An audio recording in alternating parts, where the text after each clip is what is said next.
I never thought I'd be posting something like this, but here I am. My world has been turned upside down, and I desperately need advice. I've been married to Jessica for 10 years. We met in grad school and fell head over heels. She's brilliant, ambitious, and landed a job as a professor at the local university right after getting her PhD. I was so proud of her. Things were great for years. We traveled, built our careers, and had an active social life. But lately, something's felt off. Jessica's been working late more often, canceling our date nights, and acting secretive with her phone. I tried to convince myself I was imagining things, but deep down, I knew something wasn't right. Last week, I finally discovered the truth. Jessica had left her laptop open on the kitchen counter while she was in the shower. I know I shouldn't have looked, but I couldn't shake the feeling that something was wrong. What I found made me sick to my stomach. There were dozens of flirtatious emails between Jessica and at least 3 different students. The messages were explicit, talking about their amazing nights together and planning future hookups. There were even a few nude photos exchanged. I sat there, staring at the screen, feeling like I'd been punched in the gut. My hands were shaking and I felt like I might throw up. How could she do this to me? With her students, of all people? I heard the shower turn off and quickly closed the laptop. I needed time to process this before confronting her. I mumbled something about forgetting something at work and left the house in a daze. I drove around aimlessly for hours, my mind racing. How long had this been going on? How many students had she slept with? Was our entire marriage a lie?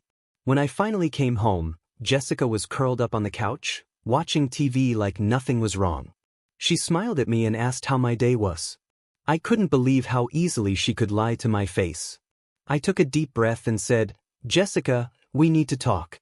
I saw your emails." Her face went pale, and for a moment, I thought she might confess everything. But instead, she got defensive. "What are you talking about?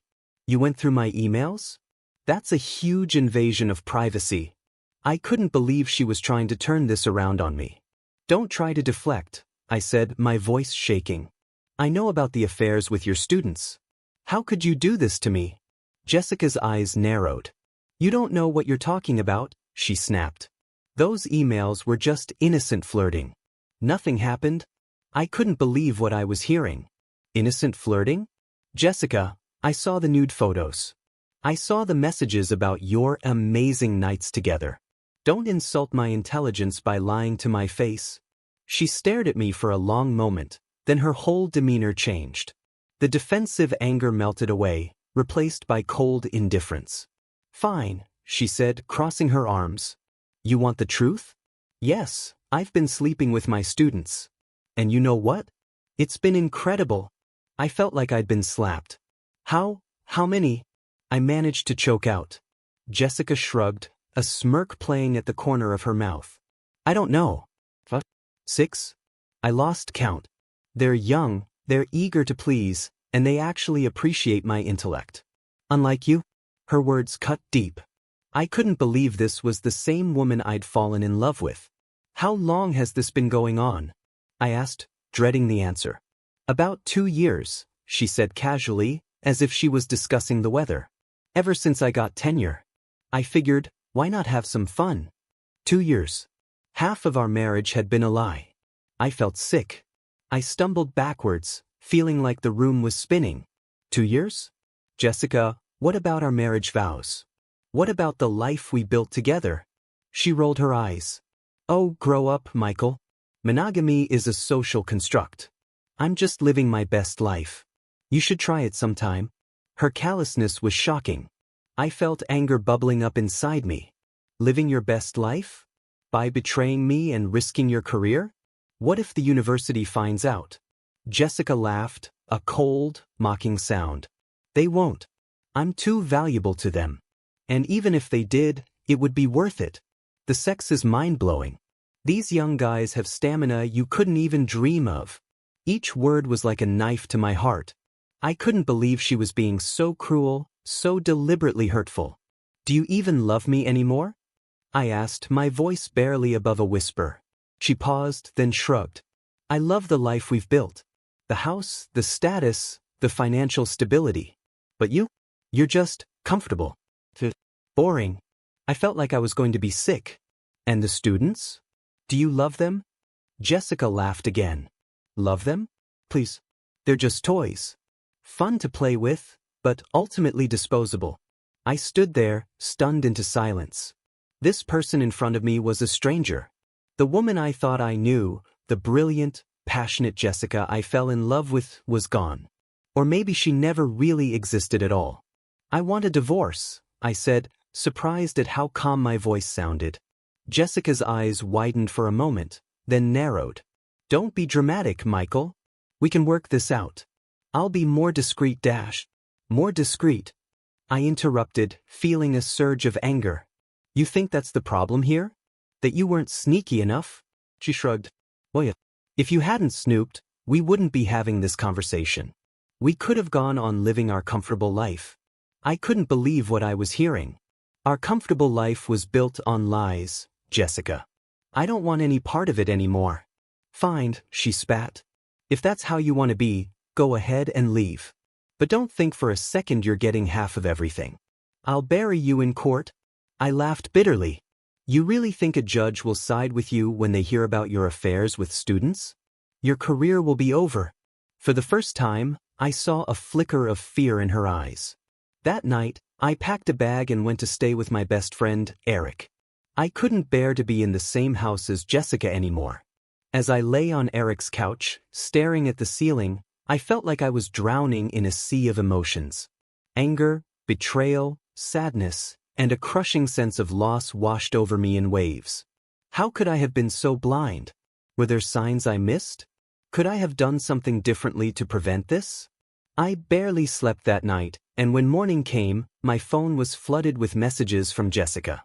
They ranged from apologetic, "I'm so sorry, please come home so we can talk," to threatening, "If you tell anyone about this, I'll make your life hell," to manipulative, "I only did it because I felt neglected. This is partly your fault too." I ignored them all. I needed time to think, to process, to figure out what the hell I was going to do next. Eric was a godsend during this time. He listened without judgment, brought me food when I couldn't bring myself to eat, and even helped me find a good divorce lawyer. "You know," he said one evening as we sat drinking beer, "I never liked Jessica. Always thought she was kind of a bitch." I chuckled weakly. "Yeah, well, looks like you were right." As the days passed, I started to emerge from my fog of shock and despair. I began to look at my relationship with Jessica more objectively, and I realized something unsettling. There had been red flags all along. I remembered how she'd flirt with other men at parties, always brushing it off as just being friendly when I expressed discomfort. How she'd make cutting remarks about my intelligence or appearance, then claim she was just joking when I got upset. How she'd manipulate situations to always get her way, using guilt or anger to control me. I started to see that Jessica had been emotionally abusive for years, and I'd been too in love, or maybe too afraid, to acknowledge it. The affairs were just the final, unforgivable betrayal. With this realization came a new emotion, relief. As painful as the situation was, it was giving me a chance to escape a toxic relationship. I felt like I could finally breathe again. But just as I was starting to feel more positive about my future, things took an unexpected turn. I got a call from an unknown number. When I answered, a young man's voice said, "Is this Michael? Jessica's husband? We need to talk. I'm one of her students, and, well, there's something you should know." My heart started racing. "What is it?" I asked, dreading the answer. The student, who introduced himself as Tyler, sounded nervous. "Look, I didn't know Jessica was married when we started hooking up. She told us she was divorced. But that's not why I'm calling." I braced myself. "Go on." Tyler took a deep breath. "Jessica's been blackmailing us. Me and the other students she's been sleeping with. She threatened to fail us or ruin our academic careers if we didn't keep seeing her. And now she's demanding money to keep quiet." I felt a new wave of disgust wash over me. "Jesus Christ," I muttered. "How many of you are there?" "That I know of?" "At least 7, Tyler replied. "We've been talking, trying to figure out what to do. Then we found out about you, and, well, we thought you should know." My mind was reeling. This was so much worse than I'd imagined. Not only had Jessica been cheating, but she'd been exploiting and blackmailing her students. It was predatory, abusive, and almost certainly illegal. "Thank you for telling me this, Tyler," I said, trying to keep my voice steady. "I'm so sorry you've all been put in this position. Have any of you considered reporting her to the university?" Tyler's voice cracked. "We're scared. She's got dirt on all of us. But maybe if you helped us, we could do it together." I felt a surge of protectiveness for these students, who were victims just as much as I was. "Of course I'll help," I said without hesitation. "Can you gather everyone who's willing to come forward? We should meet in person to discuss this." Tyler agreed, and we set up a meeting for the next day at a quiet coffee shop off campus. I spent the rest of the day in a daze, trying to process this new information. Jessica wasn't just a cheater, she was a predator, abusing her power and destroying lives. The next day, I arrived at the coffee shop to find 6 nervous-looking young men and 1 young woman huddled around a large table. As I sat down, I saw a mix of fear, shame, and relief on their faces. "Thank you all for coming," I said softly. "I know this must be incredibly difficult for you." One by one they shared their stories. Each tale was more horrifying than the last. Jessica had manipulated them, threatened them, and in some cases even drugged them. She'd used her position of authority to trap them in a cycle of abuse and exploitation. As I listened, I felt my shock and disgust giving way to a cold, determined anger. This had to stop. Jessica needed to face consequences for her actions. "Okay," I said when everyone had finished speaking. "Here's what we're going to do." I laid out a plan. First, we'd document everything: text messages, emails, any evidence of Jessica's abuse and blackmail. Then, we'd go to the university's ethics board together. Safety in numbers, I reasoned, and it would be harder for Jessica to discredit all of us at once. The students looked terrified but also relieved to finally have a way forward. We spent hours going over details, preparing our statements, and supporting each other through moments of doubt and fear. As we were wrapping up, the young woman pulled me aside. "There's something else you should know," she said, her voice barely above a whisper. "Jessica, she's pregnant. She told me it might be mine." I stared at her, confused. "Yours?" "But..." Sarah looked away, embarrassed. "She made me use TESOL on her.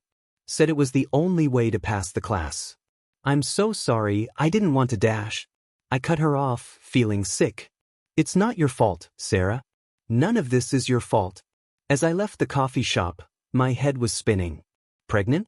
Was it true, or just another one of Jessica's manipulations? And if it was true, who was the father? Could it even be mine? I realized with a jolt that I didn't care.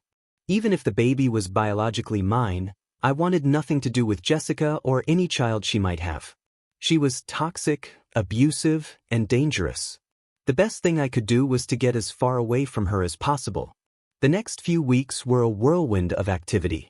We gathered our evidence and presented it to the university's ethics board. To their credit, they took our claims seriously and launched an immediate investigation.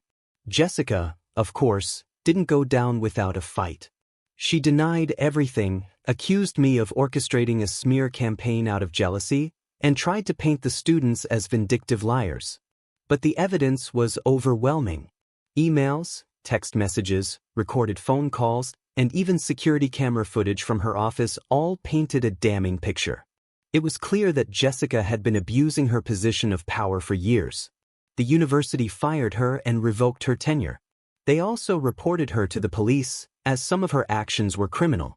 The students were offered counseling and academic support. As for me, I filed for divorce. Jessica's pregnancy claim turned out to be a lie, just another manipulation tactic. When she realized she was going to lose everything, she became desperate. One night, I came home to find her in my apartment. I'd moved out weeks ago, but she still had a key. She was crying, begging me to take her back, swearing she'd change. "Please, Michael," she sobbed. "I love you. I'll do anything. We can start over, go to counseling, whatever you want." For a moment, I almost felt sorry for her. Then I remembered all the lives she'd ruined, all the pain she'd caused. "It's over, Jessica," I said firmly. Get out of my apartment, or I'm calling the police. Jessica's face contorted with rage. You'll regret this, she hissed. I'll ruin you. I'll tell everyone you knew about the affairs, that you encouraged them. I'll say you abused me. No one will believe you over me. I felt a chill run down my spine, but I stood my ground. Go ahead and try, I said, surprised at how calm I felt. We both know the truth. And unlike you, I have nothing to hide. She lunged at me then, screaming incoherently. I managed to dodge her attack and grabbed my phone, quickly dialing 911. Jessica continued to rant and rave, throwing things around my apartment. When the police arrived, they found her in the midst of destroying my belongings. She was arrested for breaking and entering, vandalism, and attempted assault. As they led her away in handcuffs, I caught a glimpse of her face.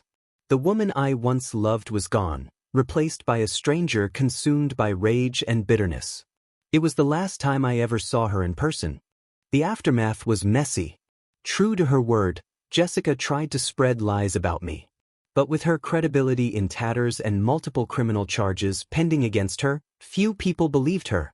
The divorce proceedings were contentious, but with all the evidence of her misconduct, the judge ruled heavily in my favor. I was grateful to be able to walk away with my finances largely intact. In the months that followed, I focused on healing and rebuilding my life. I started seeing a therapist to work through the trauma of Jessica's betrayal and abuse. It wasn't easy, but slowly, I began to regain my sense of self-worth and trust in others. I also stayed in touch with the students who had come forward. Many of them were struggling with guilt, shame, and PTSD from their experiences with Jessica. We formed an unofficial support group, meeting regularly to talk and help each other through the healing process. One day, about 6 months after everything had blown up, I received an unexpected email. It was from Jessica's sister, Emma. We had always gotten along well, but I hadn't heard from her since the divorce. Michael, the email read, I hope this message finds you well. I wanted to reach out and apologize for my sister's actions. What she did to you and those students was unforgivable. Our family is devastated and ashamed. We've cut ties with Jessica. She refused to take responsibility or seek help. I want you to know that we don't blame you for any of this, and we're so sorry for the pain she caused. If there's anything we can do to help, please let us know. I sat back, stunned. I hadn't realized how much I needed to hear those words of support from Jessica's family. It felt like the final piece of closure I had been seeking. I replied to Emma's email, thanking her for reaching out and assuring her that I didn't hold the family responsible for Jessica's actions. We exchanged a few more messages, catching up on each other's lives and processing the aftermath of Jessica's behavior. As weeks turned into months, I found myself slowly regaining my footing. The pain of betrayal began to dull, replaced by a sense of freedom and possibility. I realized that for years, Jessica had been holding me back, subtly undermining my confidence and dreams. Now, I could finally pursue the things I'd always wanted to do. I threw myself into my work, earning a promotion I'd long deserved but had never pushed for. I reconnected with old friends Jessica had driven away, rebuilding relationships I hadn't realized how much I'd missed. One Saturday morning, I decided to try out a local hiking group I'd been interested in for years. Jessica had always mocked the idea, calling it pointless wandering in the woods. As I approached the meeting point, I felt a mix of excitement and nervousness. That's when I saw her, a woman with a warm smile and kind eyes, introducing herself to the group as the hike leader. Her name was Olivia, and something about her immediately put me at ease. As we set off on the trail, Olivia fell into step beside me. "First time with the group?" she asked. I nodded, feeling a flutter in my chest that I hadn't experienced in a long time.